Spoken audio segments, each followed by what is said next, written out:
Ha ha! Today we're going to do a show about audio. What do you think? I'm sorry, I couldn't resist.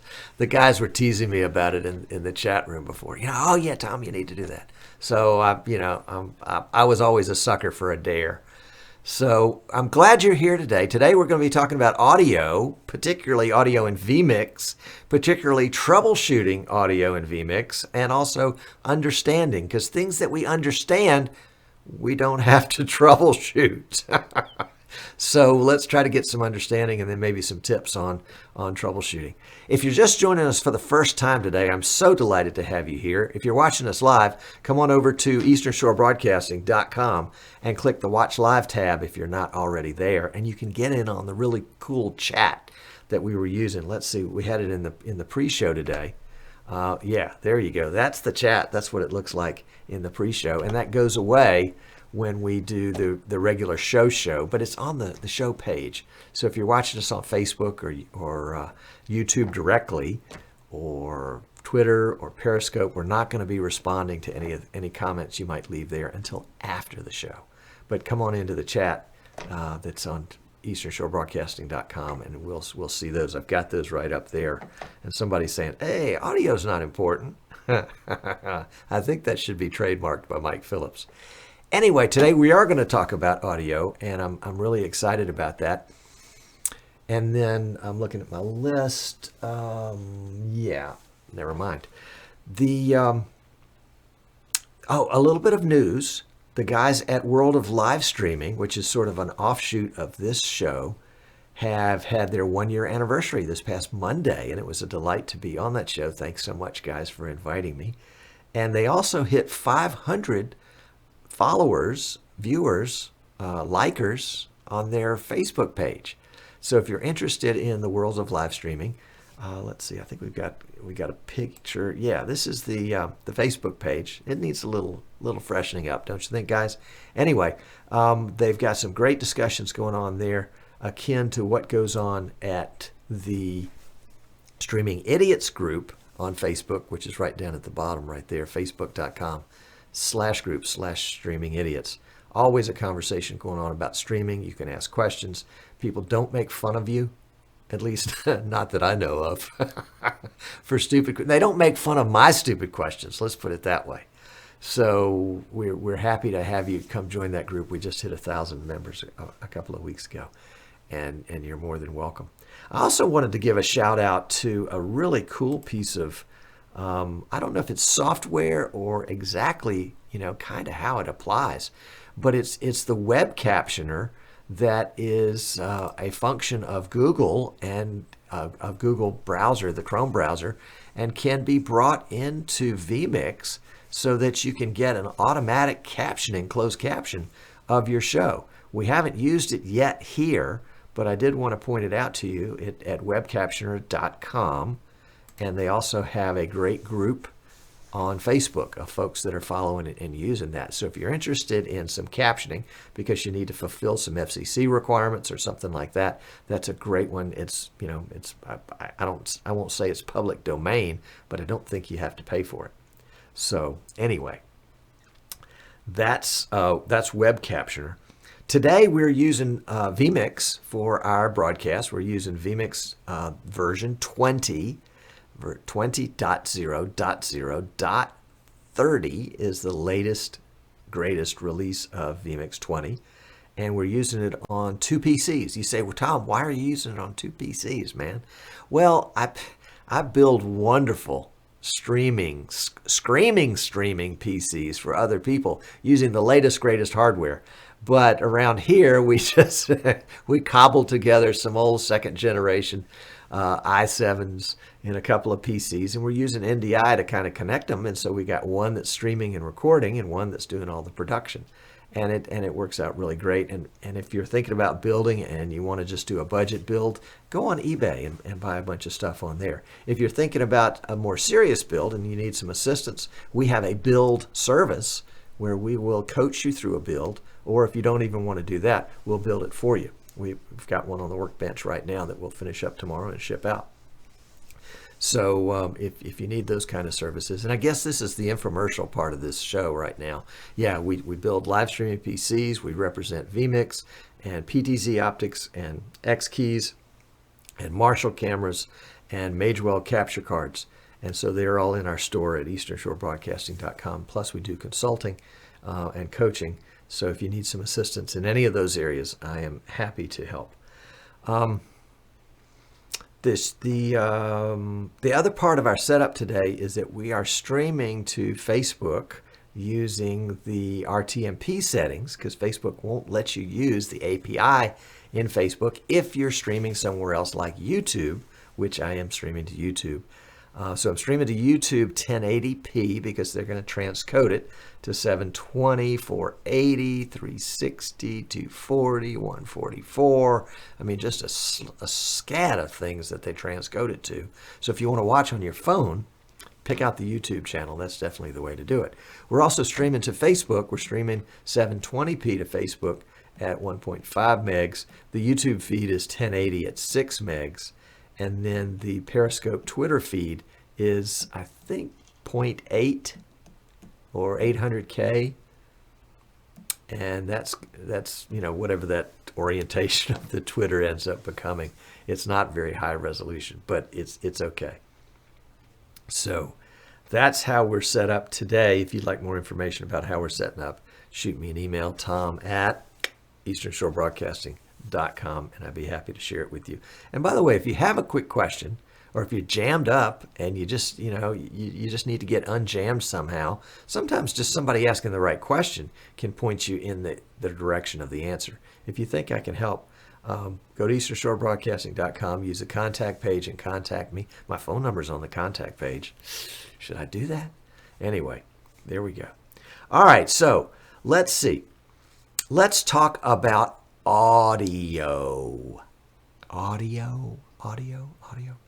Yeah, and I want to share with you my audio settings for today.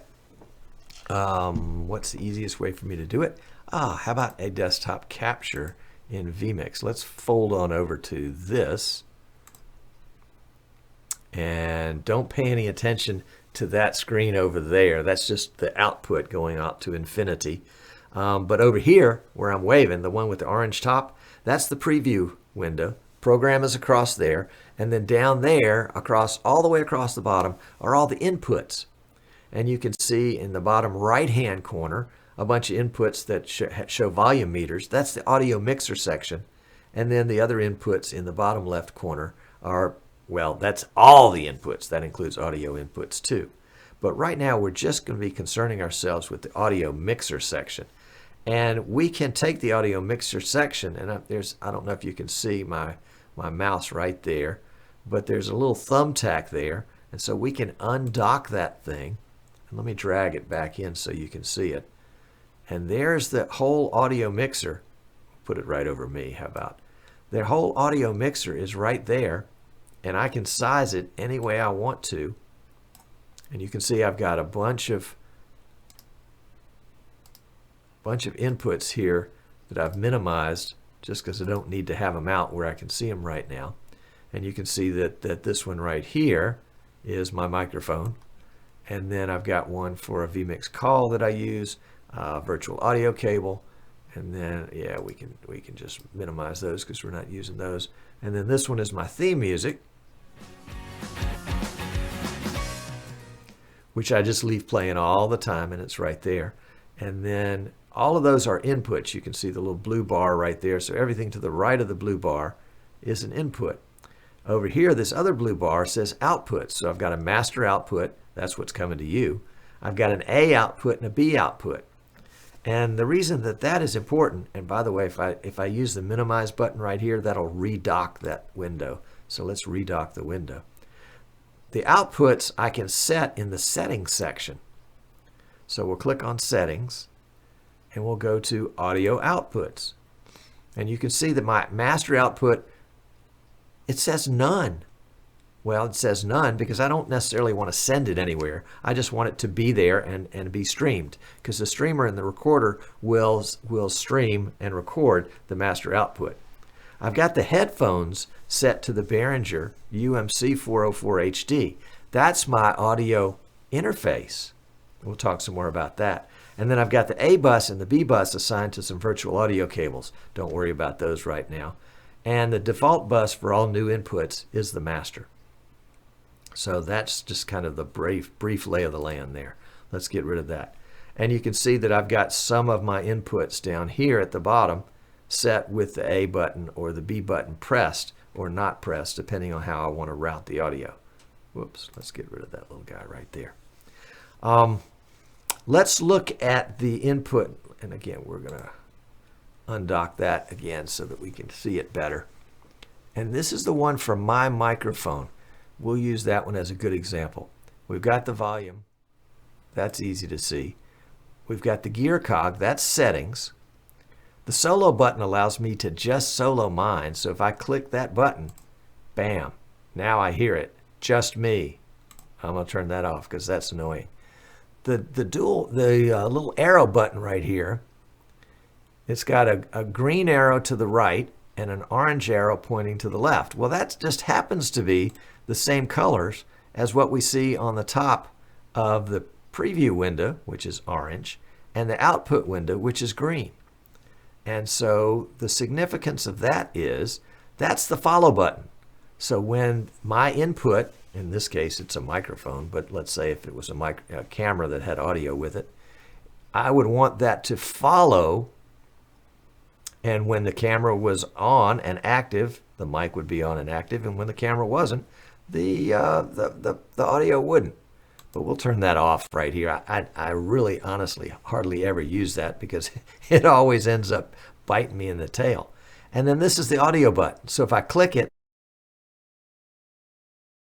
all the audio goes away. You saw that it turned blue. Let's try again. And now it's back to green, which means that you can hear that. The M button, again, is going to function in a similar way as the audio button, except it just turns off the audio to the master. Boom, now you've got audio again.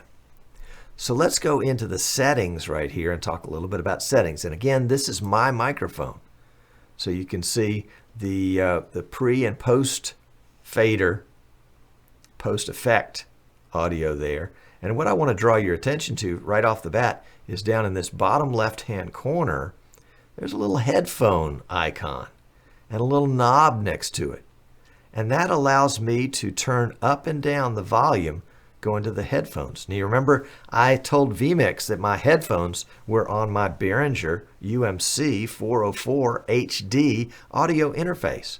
So I could route the audio. I could turn up the audio right now. Ooh, I can hear that in my ears, but it's delayed by about maybe 300 milliseconds, something like that. A third of a second. Not quite a half a second, but it's certainly not instantaneous. And it would drive me absolutely batty if I had to listen to that all the time. So if you hear your own audio delayed like that, come to whatever your audio device is, where your audio is, and click the settings icon right there and come in and turn down the headphones. And that might just get rid of the audio that you hear. Now, while we're talking about that, let me close out this for a second and redock this, and we'll come back to me. While we're talking about audio, oh golly, I lost my train of thought. That's a terrible place to be. A terrible place to be. When we talk, the train just came back for me. As we talk about audio and talk about monitoring audio, it's important to be aware of where you're monitoring the audio. Because if you're monitoring it at your audio device, in my case, the Behringer, it might be different than if you're monitoring it at your PC, i.e. a speaker port.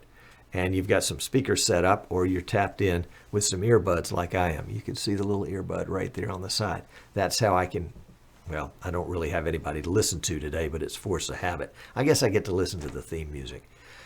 And when we had the other show on in pre-show, I got to listen to that.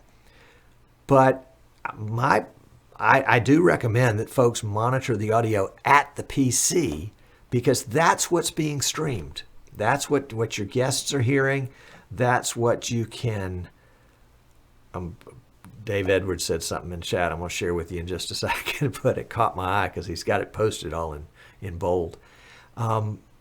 The audio that's at the PC, if you monitor it at the PC, that's the audio that's being streamed. That's the audio that's being recorded. That's the output from vMix if you've got it set to go there.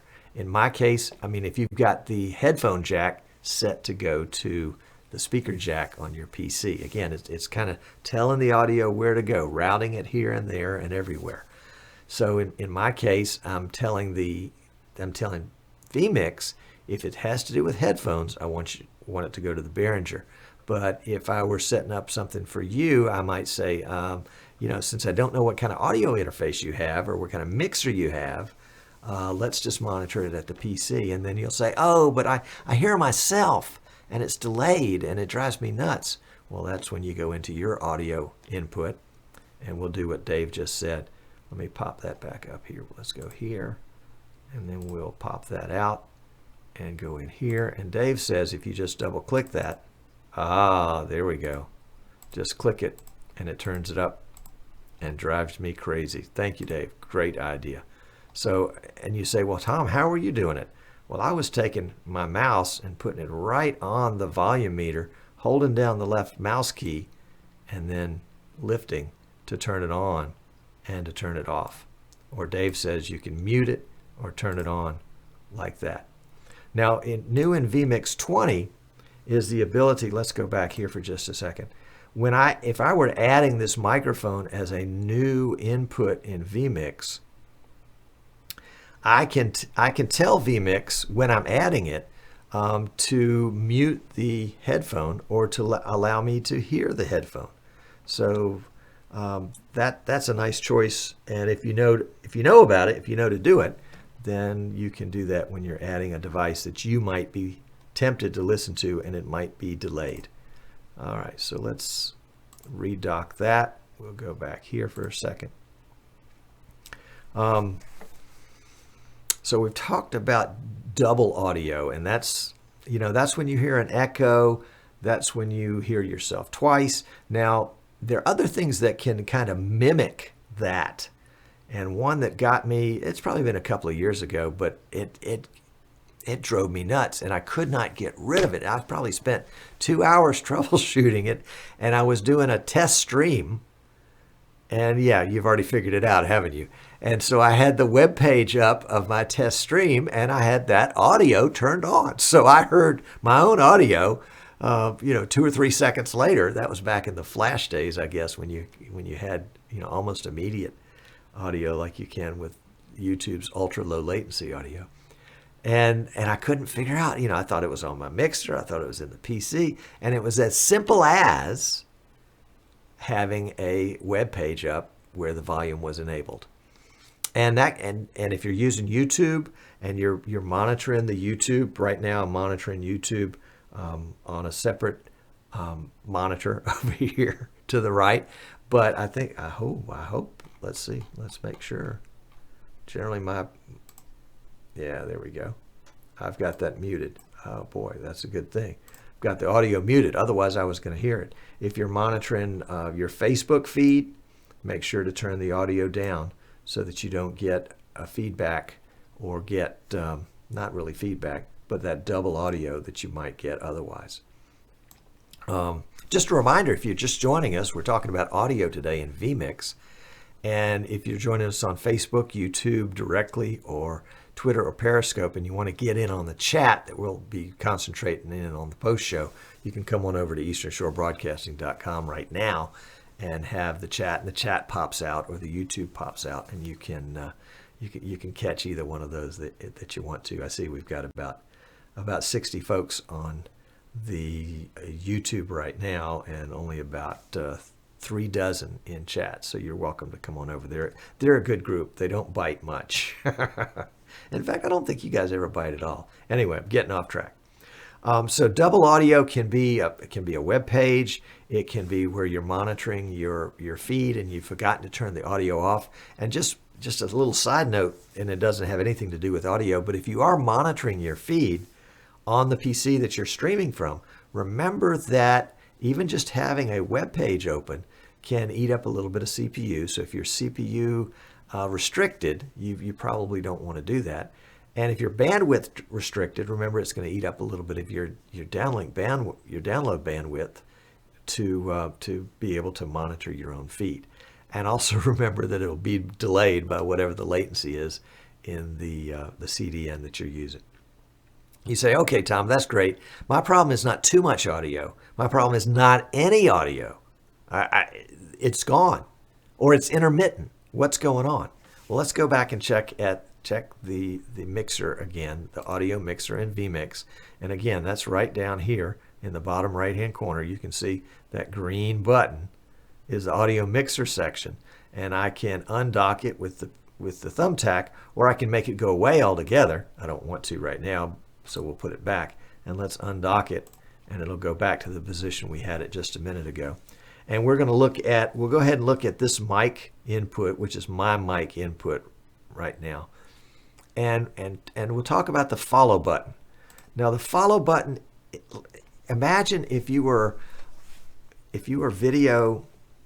live streaming an auto race, and you set up a camera on the wall, and the camera had a microphone in it, and whenever you cut to that camera, you wanted the microphone to turn on so that you could hear the cars as they came around the corner and went by. And so they're going, you want me to do that again? No, I'm not going to do it again. But you get the idea. The cars approach the mic, and, of course, when you get the Doppler effect, they go off away with a different tone. I guess I could have faked that. But the idea is that when you turn off that camera and you switch to another camera, that you turn off that mic too, because if another car comes by later and makes the same room sound, it won't necessarily apply to whatever you're showing in your next shot. So it's this follow button right here that allows us to say, okay, now I want you to follow if this were a camera input with a microphone, I want you to follow and turn the audio on when I put the camera in program. And when I take the camera out of program, or vMix calls it output, I want you to turn the audio off. So it turns it off automatically, turns it on automatically. By default, when you add an input in vMix that has audio with it, whether it's a microphone or a camera or a web page or an MP3, whatever, if it has audio with it, it will by default have the follow button on. And the audio button will probably, it'll be whatever state it is, whether it's in program, in output, or in preview. So my recommendation is to turn the follow button off, unless you're doing auto racing. It's an audio kind of day. And leave the input button, the mic button, on. So that guy turns off, this guy stays on, and that will probably cure most of your quote-unquote intermittent audio problems. It may cure your lost audio problems too. You say, okay, well, Tom, that's good, but I've got lost audio and I don't know where to find it. Let's redock this guy for just a second. And we're going to go into, see this light blue tab right here, right there, boom. Right there, the light blue tab. That's my audio tab. I just made it my audio tab, and that's where I've got some of my sound effects are right down there.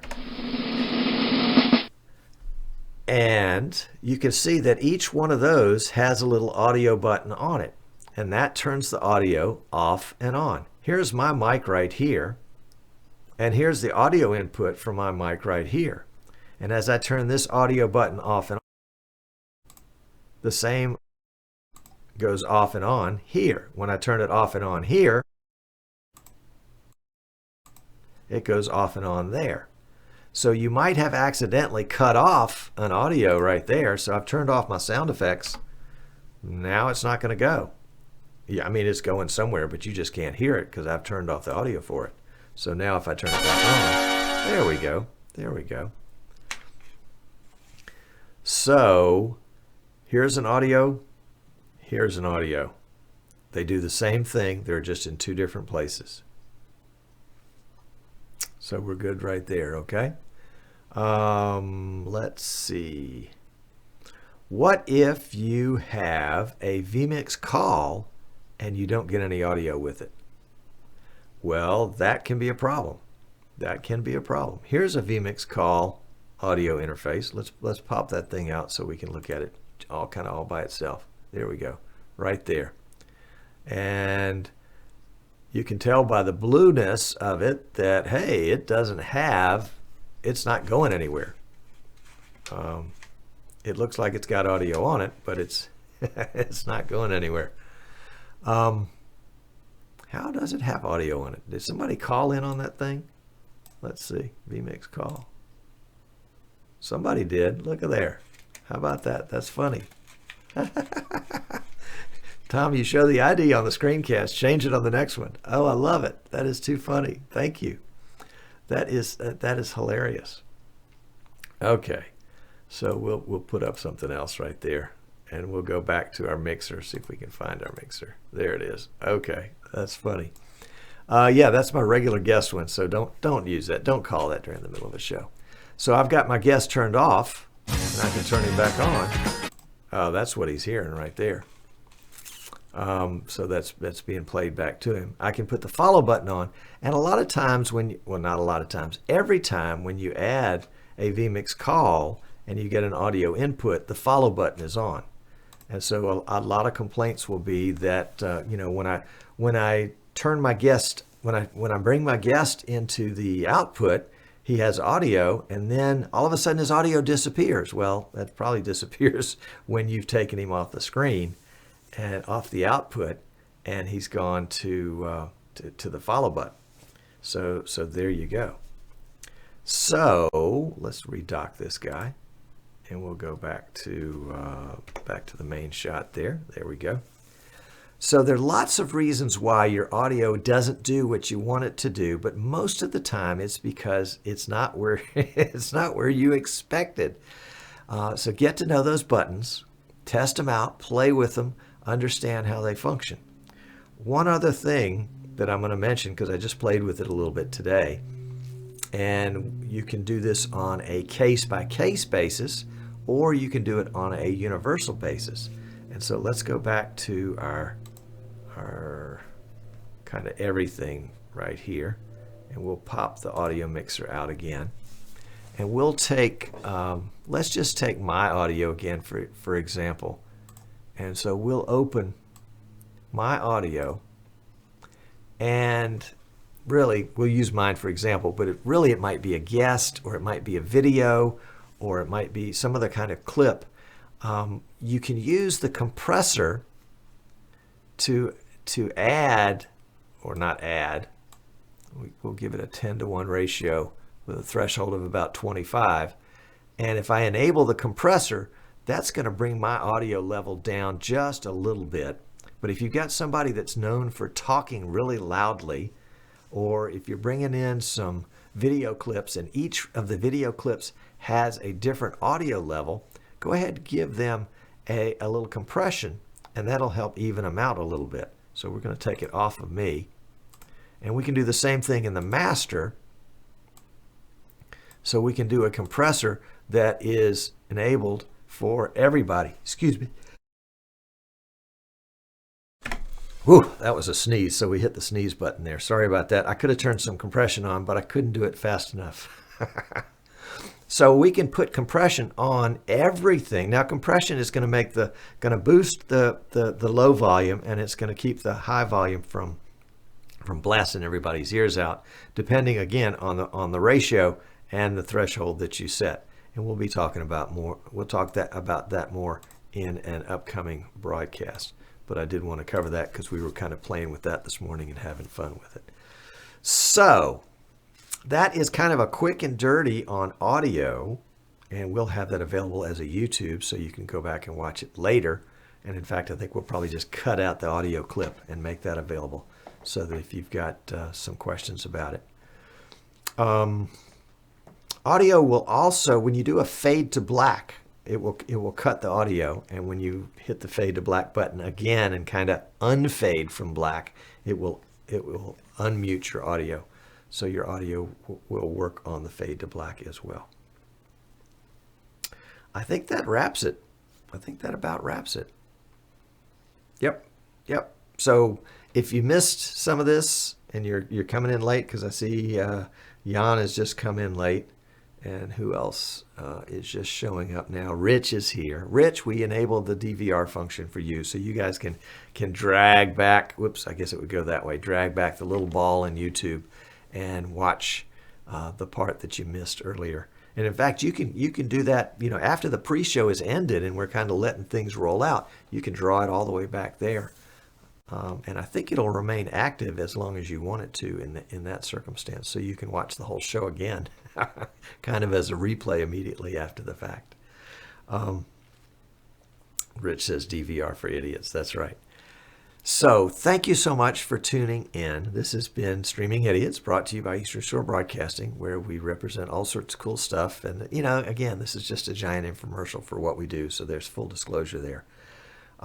If you have questions and you think I can help, shoot me an email, tom@easternshorebroadcasting.com, or go to easternshorebroadcasting.com and go to the contact page, and you can reach me there. On behalf of all the streaming idiots all over the world, I want to thank you for tuning in today. If you're watching live, stick around. We're going to have some chat, and you guys can correct all the mistakes that I made during the broadcast, and we can get some good sharing in. And hey, by the way, there are actually 2 YouTube versions of this show. One of them is just the show, that starts with the jaws of death coming in, that kind of thing, and ends with the jaws of death. The other includes the pre-show and the post-show. So if you're ever thinking, oh, golly, I wish I knew what they were talking about after the show, watch the one that is the Streaming Idiots Live. That includes the pre-show and the post-show. So I guess that's it. Yeah, another show in the can. Thanks so much for watching. If I can help you, let me know. And let's find our good button here. Yeah, it's the button marked Outro. Outro is what we want. So we'll see you next time. Thanks.